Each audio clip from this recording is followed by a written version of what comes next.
arizinga uyo mukobwa cyangwa uwo mugore araba ubwenge hamwe wa wundi yari kuba uwa mbere agacika uwa kabiri cyangwa uwa gatatu kandi mubana mu rugo ariko vuga bubatse no ku misore nicyo kimwe birashaka kuba uko nyene hakuza mu ishure ngo wige ibiharuro wige igifaransa uyo muntu yarizinze mu bwonko mu bwenge n'uyo muntu aguma agaruka umwanya wose umenga wamwiyumvira umwanya wose umenga wamuvugisha umwanya wose umenga wamutelefona umwanya wose umenga yaza gupanga porogaramu cye kumuraba oro hari ibintu byiza kuja kurira ya mbere kwisonga hari umuntu abwirizwa kuba imbere y'abandi birazinga umuntu uyo muntu byatuze aho yobaye mu muryango iwe akaraba amaresponsabilite y'ibyo ajejwe kubera ko ibyo bintu byizinze muri we ibyo bintu ajejwe nazosubira kubikora neza kubera iki hari umuntu yakitwa premier bureau number 1 kiyo premier rang murangurikira gushanga abana b'Imana yazinze ubwenge naho rero muzosanga nakiri mu nzu yagiye ku musozi nakiri mu nzu yagiye ku musozi ibyo akora nabyo nta buntu burimo nicyo abantu bapfuye nicyo abantu batagira ubuzima ni mu mva ni mu kaburi hari bitakogwa hama kandi iminyororo imigozi abantu nk'abo burya barahanungwa umugore arashobora n'umugore umugabo wiwe umugabo ziba izo ni isaku z'abagore nawe uhanura birasendwa abana b'Imana nawe uvuga ntagihinduka nawe upatira aza kwigisha n'amazi basuse ku mugongo w'imbata nizinjira umuntu aguma yisigura umuntu aguma yijeza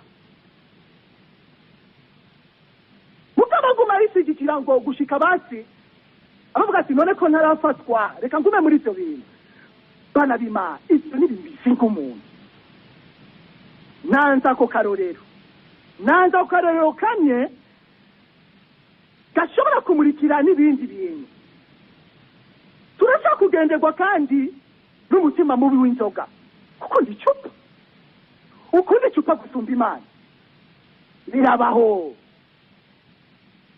bana b'Imana hamwe umuntu wakwibuka rasiyo hamwe umuntu ukwibuka amahera y'ishure y'abana biwe hamwe umuntu ukwibuka kwambika gahuza abana icupa riguma riri imbere akibagira abo yareze abo yashinze birabaho hakwibuka Imana umwanya wo gusenga umuntu akisenga icupa aha ngomba mbe konkre mbwira abantu bumva bamwica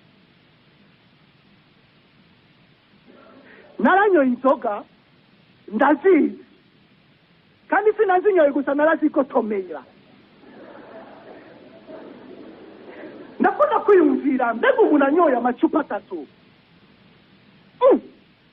kujya niyaza gufukama araza gusenga kujya Yesu avuga kwaza gusenga mukuri no muri mutima kwe bakarismatike mye umuntu acha kuvuga ati cyo inzoga 3 macupa 3 nguba ndibisize nguba meze neza nguba nkome sindabizi basi rabito ryakane iryo ryakane riraza kuba gusenga neza none nibitakunda kuza gusenga neza mwana w'Imana ubwo bucuti bwawe n'Imana gute uzomera gute hari ikintu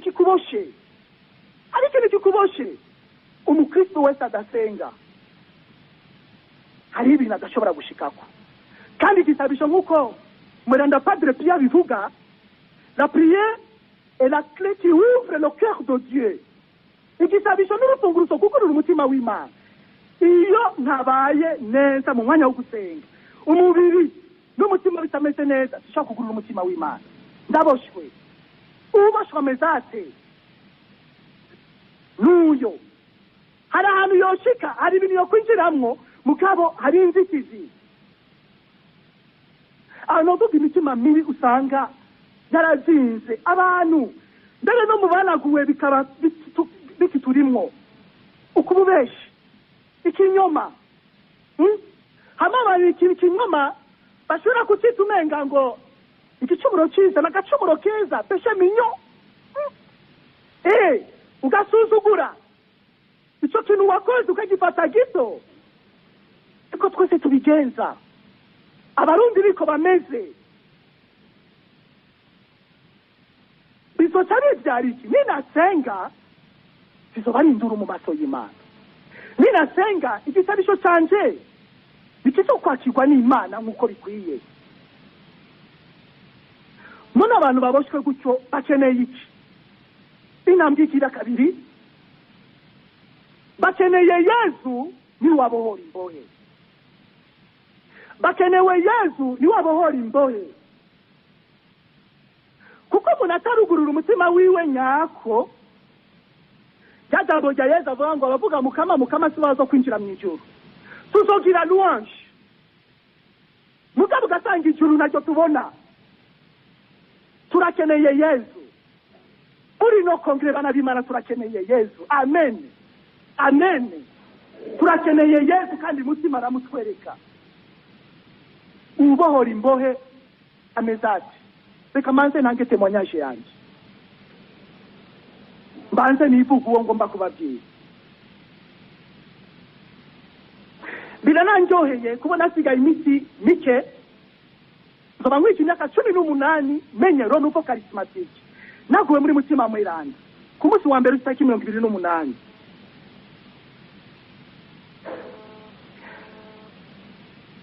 Ndo mwana agira 6 muhira. Ngwani ndwi. Narabatijwe. Kandi bya bindi bavuga ngo ribatisi mutwirondere. Kuko papa na mama bari bubatse Kristo. Munyuma uyu muntu Yesu ngomba mvukiye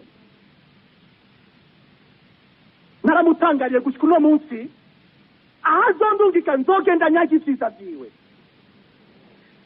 Zarananiye ukuntu yoba sisi munahawe ngo ndayigumye. Zarananiye ukuntu ofati yoba sisi ngo ndayigumye. Ndanakomeza muri mutima mweranda. Mugabo nasenga kangahe. Nate mu misa kangahe. Nakuze mbona ndi mu gicuburo cy'ubusambanyi. Ndabivuga nk'uwabuhose. Nakuze mbona ndi mu busambanyi. Nakuze mbona ndi mu gicuburo cyo kwisambanya. Na kintu nabona muhira ngo zintwari. Nariba. Kaminuza mushima ko ari ibintu byanyuze byanyinjiyemwo. Ndazi no munsi nigeze gufungwa. Twese muduga n'undi muntu twabana muri quartier. Aho rero narabatijwe. Aho rero nararaganiye narakomeje muri mutima mweranda. Mba mu bintu nk'ivyo haragera igihe ndabona ko iyo ngeso nayiryamyemo pe. Cyo babwiraho haragera n'igihe nkaza no kwiba kwimba cy'umwepiskopi wacu. Eresuma kinda bivuza atari hano.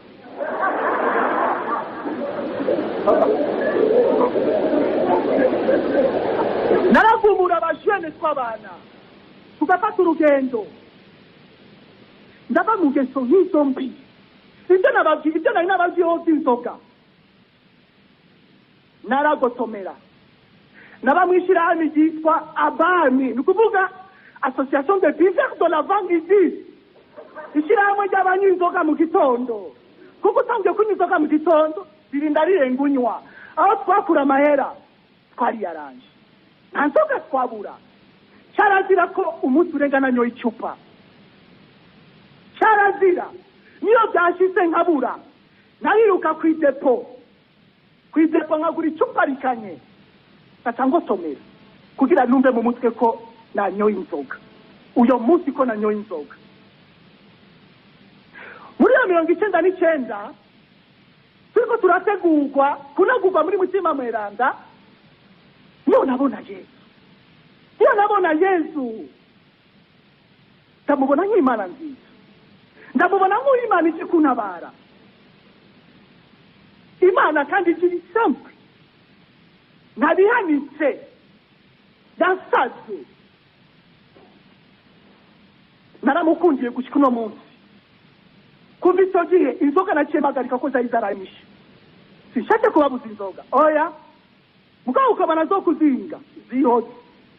Sinasubiye kuja muri ubwo buhumbu cyangwa ivyo byo kwisambanya oya, naciye ngira stop. Ndavuga ni oui à Dieu non péché, oui à Dieu non péché. Ningeso mbi cyane cyane izo z'ubuhumbu kugira ngo zizimangane neza, haragera igihe nkafata inkoni ndiko ndasenga kugira ngo mbabaze umubiri ndawwereke ko nababamiye nawe umubiri wanje utakiri wasekibi wigaruriwe n'Imana. Narishishura nikubita inkoni ku maguru kugira ngo izo desire mbi, izo byifuzo bibi bimvemwo. Inema y'Imana iranza ko Imana irashoboza, ndagendana n'Imana ndasubira ndaba umuntu. Aho papa yahora anyugarana kubera ububandi narimo, umunsi yamenye ko nahuye na Yesu yaciye adeklara arasora itangazo kuva uno munsi bazora bugara irembo ashitse, gushika uno munsi bugara irembo shitse.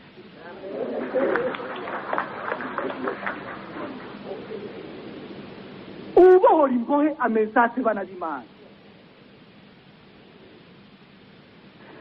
n'Imana ni Yesu Mana irakiza, ni Yesu Mana ibohora, ni Yesu Mana itabara. Ubuntu bw'Imana burangukira muri uko kudusangiza kamere yayo biciye kuri Yesu Kristo umwana wayo, kandi mu bubasha bwa mutima. Ni nore yakira bose. Jewe yaranyakiriye nk'uko no muntu twumvise ukuntu yakiriwe. Nasangariye cyane ukuntu Yesu yabikoze, kandi runo munsi akibandanya abikora. Uyu muntu yapfuye kubona Yesu, babona Yesu akiri kure, acariruka akubita inkoro hasi imbere yiwe, nyamashinga atarasemerera n'ijwi rirenga, mbega dufikiga Yesu umwana w'Imana rudasumba. Turagutakambiye kubw'ikigongwe cy'Imana, turagutakambiye kubw'Imana n'utudurumbanye. Nako Yesu yari yabwiye mwamashingamye se muri uwo muntu. Araheza arayababaza ati nitwa ngwiki, nyamashinga nayo ati izina ryacu ni Gitero kuko turi benshi. Araheza aramutakambira ashimitse ngo ntayakure muri iyo ntara.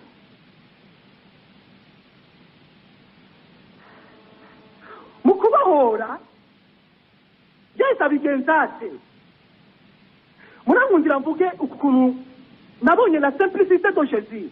Donc ibintu byose umengile simple abikora nk'ibisanzwe, nta bintu biyanditse abanza kubaza umwana w'umuntu, nabanza kumudedaguza ibintu birebire, nabanza kudutuma ngo tubanze kuje kwishura. Uyo muntu yapfuye kubona Yesu gusa ngo abona Yesu akiri kure.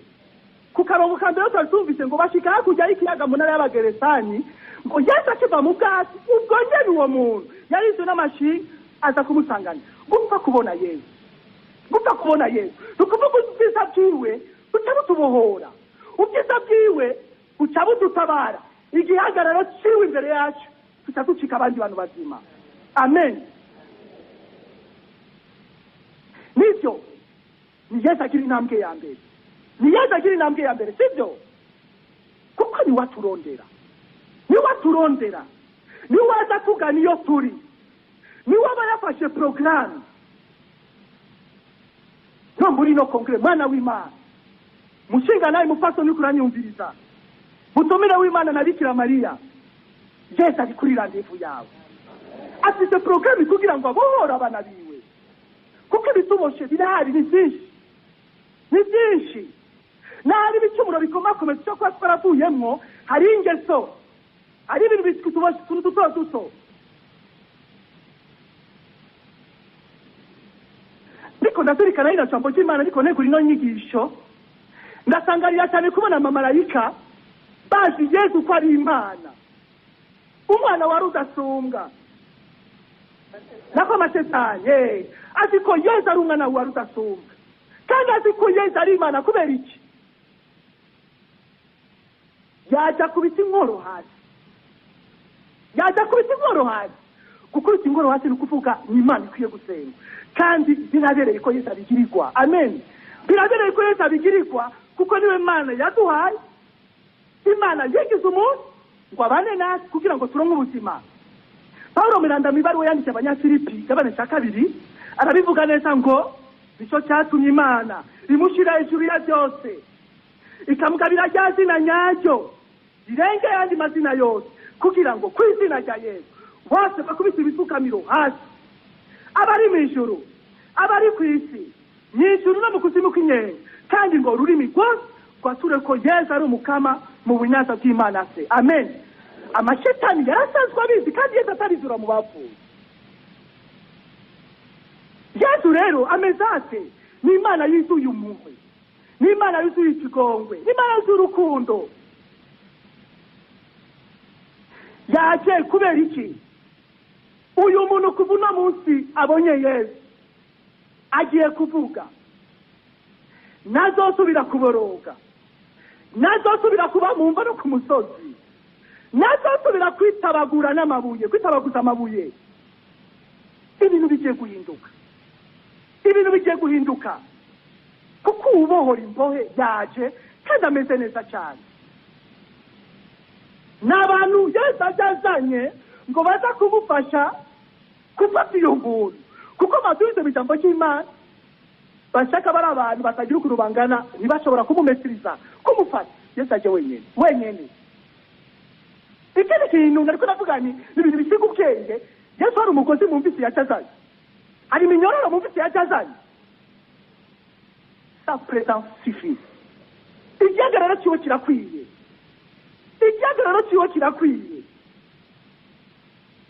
Ariko kugira ngo tusubize neza abana b'Imana, hari utuntu tumwe dushobora kwibaza. Mbega kubera iki Yesu yabanje kubaza umuntu amashetani nako ngo muri bande, mwitwa bande? Byari bikenewe kugira ngo yirukane iyo shetani? Byari bikenewe? Turasa kumva ibyari byo cyanye. Hariyo n'andi twumvise munsi, banyeneza ngurube harageze igihe barirukana Yesu. Bamwirukaniye iki? Ikindi kibazo, kubera iki ayo mashetani yasabye Yesu ngo azirungike mu ngurube? Nutubazo tumwe dushobora kudufasha kugira ngo twumve neza ino nyigisho. Kubera iki Yesu yabajije izina? Yesu yashatse ikintu gikurikira. Yagomba twigishe, yagomba yigishe aba bantu. Hari abantu bari uko uno muntu yari ku musozi y'abakumva, bumvise banyari ingurube, kandi zari ingurube zirenga 2,000, zirakoze ziregewe n'umuntu umwe cyangwa abantu 2. Ntawuzi ukuntu abantu bari bazeye ukuntu bangana. Ariko cyane cyane Yesu yagomba kutwigisha iki? Igikorwa agomba akore bigisanzwe, agomba twereke ububasha bwa Sekibi, ayo mashinga, ayo mashetani yari yarazinze uyo muntu, ukuntu bitari ibintu bisanzwe. Hama Yesu aninahaze izina ryo n'ubukuru bwiwe Imana se yamuhaye. Nicyo cyonyine, kuko kuvuga ngo gitero bisigura iki? Mu Gifaransa c'est légion. Muramumva mu gisoda hari cyo bita section, hariyo compagnie, hariyo contingent, hariyo n'ikindi bita légion. N'umugwi c'est une unité igizwe n'abasoda barenga 6,000. 6,000. Murabyumva? Yesu rero kubaza izina sibyo byari bikenewe kugira ngo yirukane iryo shetani, ariko nukugira ngo twebwe tumenye ibyo bintu byari bizinze iyo muntu ukuntu bingana. Tumenye ibyo bintu byari bizinze iyo muntu bingana, uko bingana. Abo bantu amashetani yari yishe iyo muntu gushika n'atakiba muhira, gushika n'umubiri atakiwubabaye. Igikorwa cya Yesu kize gisiga ubwenge, kuko mwabyumvise turi gitero. Naho bisobora amashetani ashika 6,000, yuko yabara amashetani arenga 6,000. Mu ijambo rimwe umwanditsi yabivuze neza, kuko turi benshi. yitwa gitero kuko turi benshi. Ngivyo bintu byari bizinze umuntu. N'umuntu arashobora kuzingwa n'ibintu byinshi. Uko biba byinshi niko bimusinzikaza. Uko biba byinshi niko bimwaka ubuntu. Uko biba byinshi niko atateka soba sinavugira. Akandi kabazo na kubera iki zamusabye kurungikwa mu ngurube. Ingurube ku Bayahudi cyari igitungwa giteye ishishi. Kandi umuntu ariko arabizirikana neza nko mu gitabo cya Bene Levi kigabane cya 11 akarongo k'indwi gushika ku 8 karashaka gutuma kwiyumvira ko abo bantu baragira izo ngurube s'Abayahudi barashaka bara abanyamahanga. Handitse ngo ingurube kuko ifite ikinono gisatuye kandi kiyese ariko niyuze kuri mwege irahumanye. Nimuzorya inyama zayo kandi nimuzokore ku mivyimba yavyo kuko kuri mwege birahumanye. Murakurikira?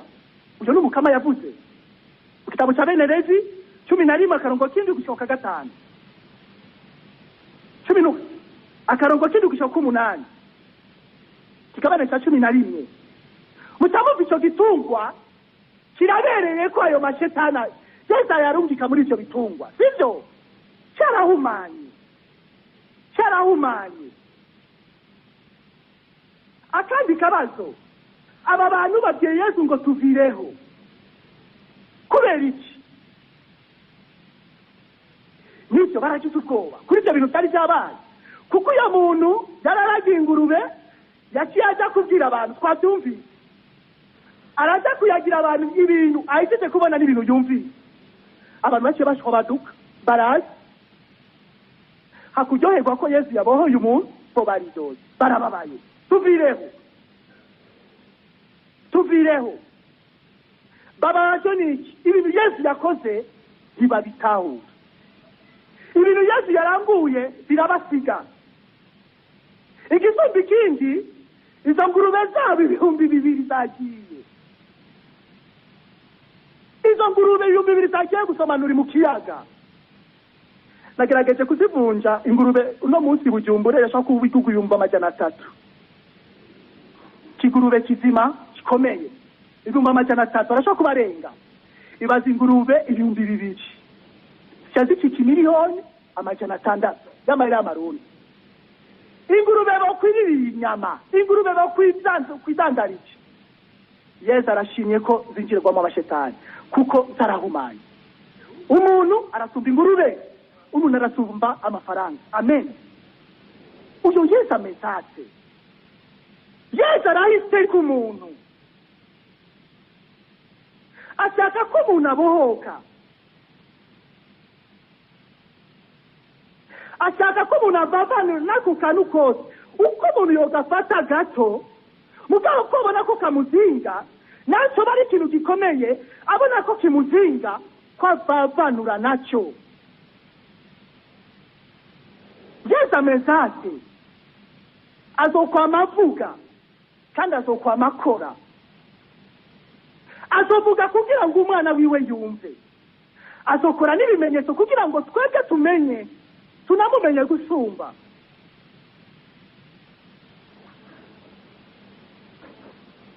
Uyo muntu ameze atyo rero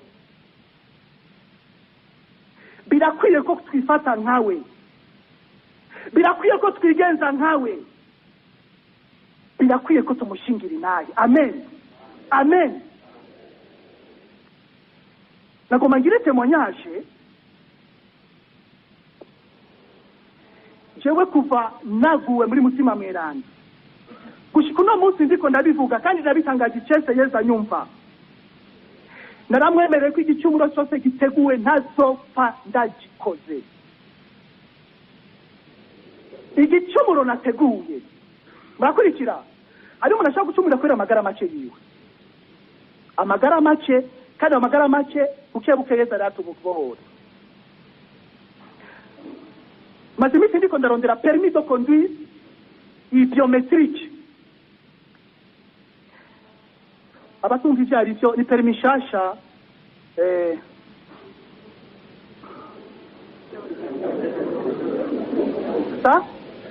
urusha kugenesha umuduga mu buryo novuga ni sinzi bwa none kwera ubuhinga tugezweho. Je nari sanzwe mfise permis international, ico patiri ababyigiye naca kwiga mu Faransa, nagiye ntwaye permis. Haragera igihe nyo nakoresheje kupangira inga gushika ile expire ite garanti naco na garanti ni kirundi gushika isigiye mu misi yahera ndagenda kurondera permis rero kugira ngo bane iyo y'uburyo bugezweho. Ndaca kurongora pese arandagira nja kwitora kuko iyo wanje nari nayisizeho bama y'igihugu iyo ntwara mu mahanga. Nari maze ngira ukwezi mugabo ntato ndi misi yose ariko kundwa ingenda rimwe kabiri gatatu. Uwo bamaye ngo abima yambwiye ngo ikibazo cyo turagitahura mugabo ni favere tuzokugirira. Bavuze favere ikintu gisigura murabyumva. Je maze kubitahura ndabasira umuntu urashaka kubasi kuma rendez-vous yarayinyimye ngo uzoza abantu benshi fise oro muri iki gihe ni abantu buzuye. Ndatonda niyandikisha mu bantu bane ba mbere bashaki mugabo ndamubona sindamufata. Biraba rimwe kabiri gatatu gushika imbere ko tuza muri congrès kuko murabona ko siku munani kuza gusigaje imisi ngahe. Mbanye ukuntu nguma ndiko ndahangayika gutyo nafashe ingingo nti kubera ko nemereye ko atagiturire nshobora gupfa nande. Abantu bamaye telefone ugura mu telefone uzumusange muhira nagiye nico kintu cyo kuri je naco gisigura zo musanga ku kazi.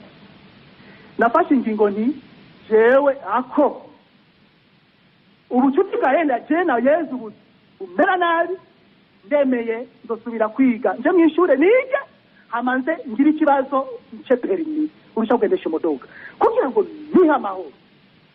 Nifata iyo ngingo kuko ibibazo muri byo byari byinshi cyane ariko amora iki ko ibintu biri clair. Permis yanje yatakariye ngaho barayitaye barayibutse cyari ibintu TikTok baca bakora bigakunda. Nifata iyo ngingo abo nabigena nabwiye ni numva mfite nguvu kubera iyo ngingo mejeje gufata. Uko niko jewe nimereye ndawugira ko témoignage kubera uyu Yesu wanje namenye. Uko namusanze nasanze ari umuntu mwiza kubera ibintu nahozemwo mbaka umusozi mbamumva nanje atansabye bihanitse ndamwemereye kuzogendera mu kuri. Narose umufuka nkiri kumwe mu byo kuri Nazimana arandongera akazi arama telefone ngo vugane n'ubuyobozi. Ndiko ndavugana nawe yaje kutegura byose tambajije byose mfite nivi yahe amubwira uratwara umuduga yego arambwira n'umushahara arambwira ko nzohembwa 800 barambwira ko bazo mu muduga. Mu mutima ndavuga nti aho byahuranye hari muri Karema duhejeje ariko umunsi wa gatanu umunsi wanje w'amafungo nari nafashe mvuga nti uno munsi nza kwirigwana n'Imana. Ndanuvuye umuvuka turi kuma muri Renouveau arama iyo nkuru nziza kandi akazi nari ndagakeneye ko gushikuna munsi n'akazi mfite. Tabia ni mukama uragatangaza vraiment uranyibutse enfin. Uyo mubozi rero tweje kuganira mbaki ibintu byose atambwira ngo sasa ruze kunzanira idosiye. Bananje nanje ya miri press ya miteguye. Mutari gihe twasoze ko turaganira ku telefone yambajije ngo none nakani yakuvye ikintu namusabye. Mugati cyena cyo yambwiye ndamubajije umuntu kuko turi kuma muri Renouveau.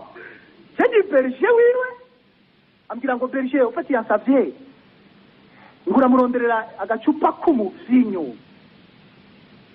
mugabo si icupa ry'umuvinyu ndamubaza nurashaka kumfoborera neza ashaka iki mu bisanzwe ambwira ngo Berger kubera ijya poste kubera n'akazi keza kandi nibi cyane usino kubesha vraiment shimye kwikukira neza yasavye ngo muronderere nk'uduhumbi amajana 5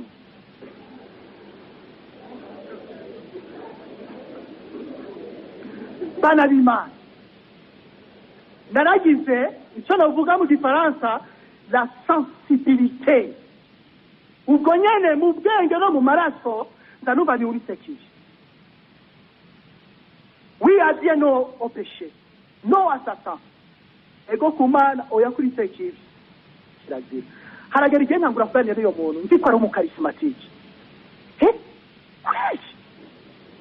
ushikambwira ngo Berger uburundi twese niko dukora ndamubwira ni jewe siko nkora Berger niyo muyobozi n'umukizwa jewe ndi umukatolika nanjye urabizi tumeze nk'abariko barahangana gato niyo mu nyuma mu bwenge bwatemberanye burya ba Renouveau bose saba karismatike kuko la vie charismatique nurondera la sainteté nurondera ubweranda ihangiro n'ubweranda n'ubuzima budahera twejeje umwanya tuko turavugana ibyo bintu byose biramanyira ko anyakira ndamubwira ni umviriza c'est fini mubwira uwundi muntu akazi jewe no nahejeje sinashizwe bana b'Imana Imana iri nahazire sinashizwe kugira ngo ninjire muri intambwe igira gatatu inyifato y'uwabohoze naciye telefona uyo muyobozi ko twari twaganira ubwa mbere ngire l'évangélisation menyesha inkuru nziza ndamubwire Yesu wanje namenye kuko ibyo Yesu yankoreye sinzopfa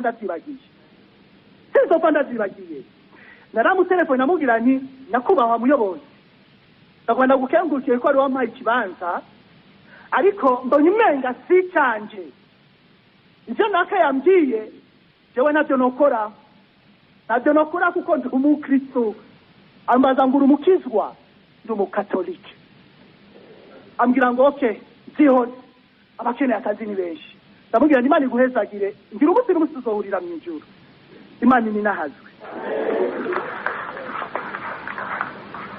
ibi niko ndabivuga kubera iki bana b'Imana kugira ngo twinjire muri inyifato y'uwabohowe ino ntambwe ya gatatu nuze wibagira ibyo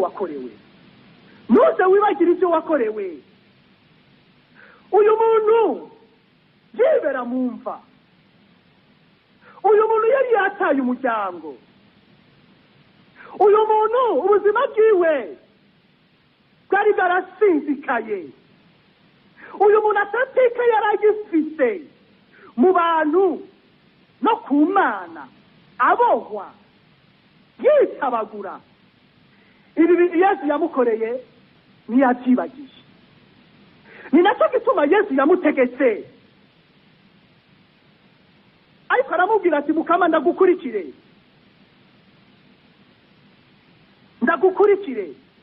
Yesu arafite igituma atabinyemereye Yesu yamubwira ati genda reka tubisome neza musubire mu byumve akarongo ka 19 we yamara ntiyabimyemerera ariko amubwira ati genda imuhira genda mu biwanyu uheze biganire ibyo Mukama yakugiriye uko bingana uko yakugiriye ubuntu genda umuntu ariko arabyumva gutya atabyinjiyemo neza umuntu yakumva umenga Yesu kwereka atamwemerere ngo bagendane kubera iki Yesu yabimwangije mu karismatike we uri kuranyumviriza uno munsi Yesu aragutuma genda Yesu yakinye ko umuntu agenda kuyagira ibyo byiza kute atuka ibintu yamukora n'ibintu bisiga ubwenge byari bikeneye ko abantu babimenya iyi dekapoli batangurira idekapoli dekapoli ni ukuvuga ni umugwi w'intara 10 ibisagara 10 nako niko yaciye atangurira birakenewe genda uyage uyo muntu yakubohoye. Ariko iyo muntu aha nibatubwiye imyaka yari amaze ari aho hantu bana b'Imana ari muri ubwo buzima bubabaje buteye agahinda, ubuzima buruhije. Genda nicyo Yesu yashimye kandi nicyo cyo ndabagarukana umunsi w'abatisi. Iyo tubatijwe umuntu akiyapfa ubwo nyene ni mu ijuru, twese turabizi sibyo? Ni mibazi yo Yesu yo cyabishaka inyuma y'abatisimu fa utaje. Urahejeye kubatizwa uciye upfa kandi twese twoja mu ijuru sibyo? Hari watubwiye ko n'abakera kenshi bakunda ngo babatizwe bakuze kuko bazirikana bagaheza kubatizwa bazo basigaje imyaka mikenya batabidugira mu ijuru. Nukuvuga turose ubuzima bushasha, ubuzima bwiza gose. Nta gicumuro uyu muntu agize kuboho yokurikiye Yesu.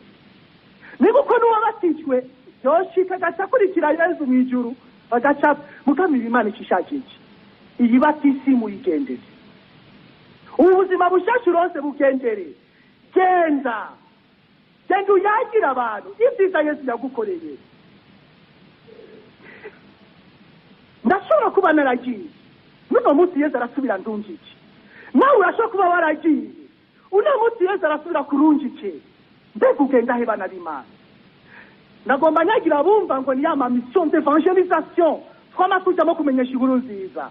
Bijya nivyo ariko birafise aho biyera. Genda banza ugende muri wewe, injira muri wewe mwana w'Imana. Nambuzi ko ari ikintu Yesu yagukoreye kandi nubanze kwiyumvira ibintu bihanitse. Shakurabire ku buzima ufite uno munsi, izi mwemu turiko turahema. Tembereza ubwenge, tembereza Yesu, nyinjize muri wewe. Genda yinjiremwo kuko uyu muntu yari yumviriye. Imyaka namaze mba mu gahinga, imyaka namaze mba mu kaburi, imyaka namaze mbana n'abapfuye, imyaka namaze ndi mu mitima mibi, imyaka namaze ndiko nditabagura. Arinjiramwo. Genda amaso yawe uyahe discipline, akanwa kawe ugahe discipline, ibyumviro byawe bihe discipline. Discipline mu Kirundi ni discipline. Ni ngendo nziza, ni nyifato nziza. Ndabivuze kubera nyakubahwa Perezida Ntaryamira. Ibyumviro n'ibitumbere uko Mukama bishaka. Amaso yanjye narabi bikenewe, imvugo yanjye nivuga ibikenewe kuvugwa. Uzobubaye uwabohowe mwana w'Imana. Mutima w'Umukama atashaka tubohora gose tukaba aritegenge. Injiremwo twatuntu nariko ndavuga ndeze peshe minyo uducoboro twiza umenga akantu ntacyo bose barakagira bakanabeshera n'abapatiri niko bameze bababeshera. Mwana w'Imana, ikintu ubona ko cyagukwiye ku Mana, genda injiremwo wirara. Genda ibyo bizovyara iki?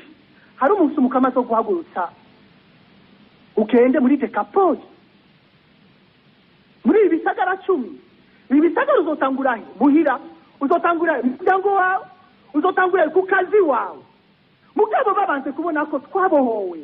Sinyivuga nka cyabiri je naraheze irigara ubu wa munsi ngo rumogi ntago nasubiye kunya naho nayibabwiye.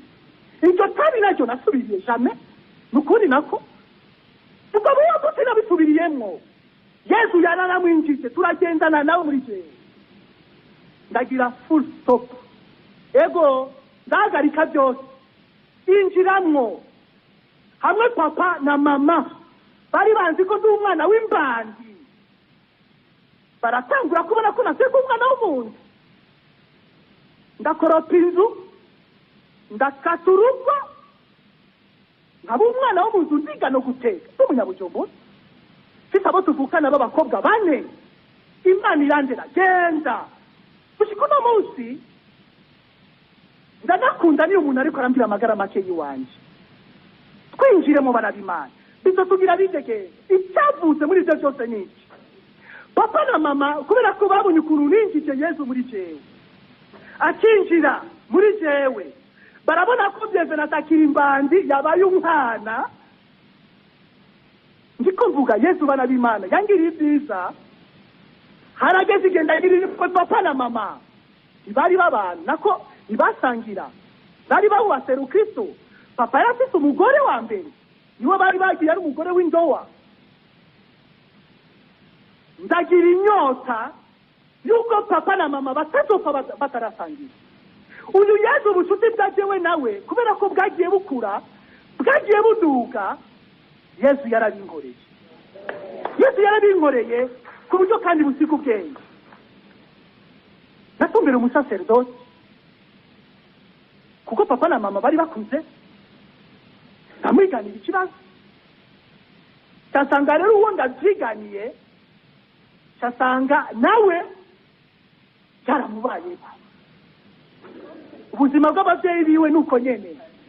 Ikintu yanumye ni kimwe, genda ubaze papa wawe na mama ko bishobora gukunda ko batandukana mu cyumba gusa. Mana yanje je ndiruka ndabigira papa, mfite umutima nifuza ko papa azopfe amenye Yesu, yakiriye Yesu musakame cy'Ukaristiya na mama cyo kimwe mbere na wa mugore wa mbere. Ibyo bintu kuri bo byari bito baci babyemera. Ndaduga no ku mugore wa mbere ambwira ngo mbega iryo teka no wandaritewe nani. Ndabyemeye. Umusaserodoti arazara bitegura arabiregesha, harabo umunsi rero novuga ni w'ibirori barabasenza amasakramenti. Wa mugore mukuru yabwiye papa ati, mushinga ntari nari narakwanze, nari naragushavuriye uyu munsi imbere y'umugore wawe n'imbere y'abana bacu, ndakugiriye ikigongo bivuye ku mutima.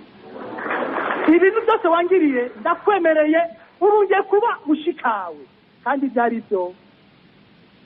Natwe abo tuvukana abo kwa mama turafata ingingo turabahera parcelle imwe, natwe turafata indi parcelle kugira ngo habe ubucuti budasanzwe. Ngiye inkuru nziza, papa umunsi yapfa agiye muri koma, Yesu igisabisho cyanjye yacibagiye. Icyo yanumye naragikoze, icyo nari mu muryango yarakibonye. Baramuhaye isiga ry'abagwaye papa, wana umuntu muri koma ntavuga. Bageza kumusangiza, twumva umuntu avuze ngo amen, akira umubiri wa Kristo, amen. Inyuma y'amasaha 3 hop acaritaye. Ikinjohera nzosubira kumubona ibona nkubona nkuko nzobona Mana Data Mwana na Mutima Mweranda mu maso mu yandi Imana imezagize. Genda mwana w'Imana, bitasozere gutya. Genda. Yesu arakeneye ko tuba imbuto mu miryango, kandi imbuto nziza. Genda. Yesu arashaka ko mbicabona nawe ubicabona, abantu bose bakubona bagira ijambo bakuvuga ko. Uko ibyo abantu bavuga ko abahinga muri psychology babivuga 80% buja nivyo. Ibyo abantu bavuga 80% nivyo. Ukumva bariko baravuga ikintu ndakiriya kuri wewe, ego byemere ibice 80% byo bari ibyo. Namba muri wowe wumva uri mukuri, Mana izogushingira intare.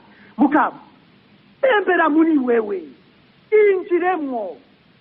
Bavuga ujya n'umukarismatike, bavuga ujya yaranagwe mu Mutima Mweranda, bavuga ujya bahezagira Imana kubera kuri imbuto. Genda kandi kubera iki?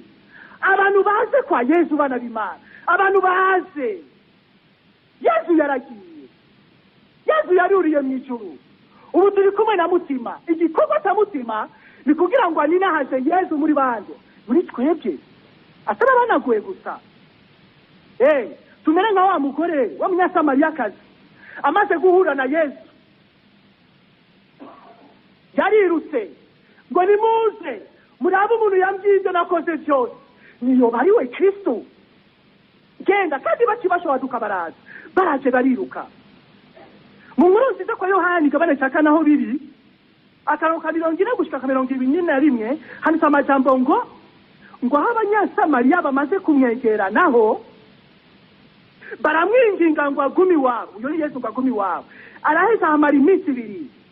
Noneho abamwemera baca baragwira kuko yiyumvira ijambo ryiwe, maze bagira wa mugore bati ubuho ivyo watubwiye ibyo gusa bitumye twemera ubwacu, twamwiyumviye none twemeye ko by'ukuri ariwe mukiza w'isi. Aleluya, natwe nuko tubwirizwa kubigenza. Abantu nibumve ngo urakanina hazwa mukama, wewe muzima hagati yawe urakanina hazwa mukama Yesu, ivyo ntibikwiye. Abantu nibaze baronka ubuzima, abantu nibaze kwa Yesu banywe bafungure atakiguzi batanze kandi bagende bishongora Yesu wabo. Amen, aleluya. Uko no gushingira naye n'indi dimension, nurundi rugero nicyo mukama dushaka ko muri uno mwanya, nurundi rugero. Uyu muntu uko yatanguriye kuri uyu musozi amaze guhura na Yesu, ubwenge bukagaruka, akabona ntakiri wa wundi, ubu aravuga atobora, arafise uwabwira akamwumva. Na jewe na wewe ikongre ni yahera, tuzova ku musozi dusubire mu kiyayi, dusubire iyo twaje tuva. None mu karismatiki uzotahana iki? Uzomanuka niki? Ibi niko ndabivuga kubera jewe ubwanje ndafise ikintu nabwiye Yesu muri no kongre. Ndashaka ngira ikintu uzomanukana y'Ubujumbura, ndashaka ngira ikindi kintu nyungura. Nizita tuzokwame tubaza ibibazo cyangwa umuntu yibaza ikibazo nyinshi. None ndubusacerdoce ngiye kubandanya ubuzima uko nyene, ndumubikira ngiye kubandanya kwa kundi, ndumusigana mu rugo rw'iwanje.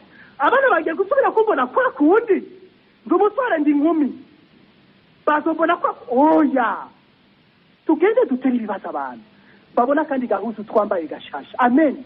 Bibaze mbega bite kutwenga, bibaze kubera iki kumenga urakeye kusa neza.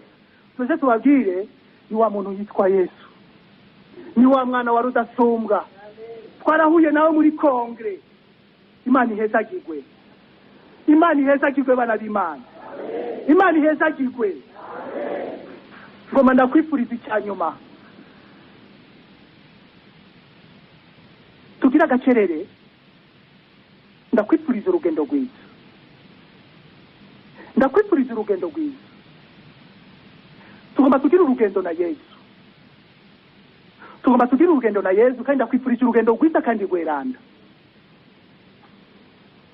Iri jambo Yesu yabwiye uyu muntu ariko na amashetani ngo va muri uyo muntu, tugira urugendo natwe, tugira urugendo. Ndafise ingeso mbi, ndafise kumbura ibicumuro cyangwa iducumuro, ndafise ibintu kumbura bikinyaka icyo teka ry'umwana w'Imana. Tugira urugendo na Yesu. Icyo jambo rya Yesu turivuga imbere mu mutima mubi mvaho, mutima muzamu, kuko tugiye gucika ingoro za Yesu nziza, duciki biremwa bishasha ibyabona bya Yesu. Imana ihezagirwe.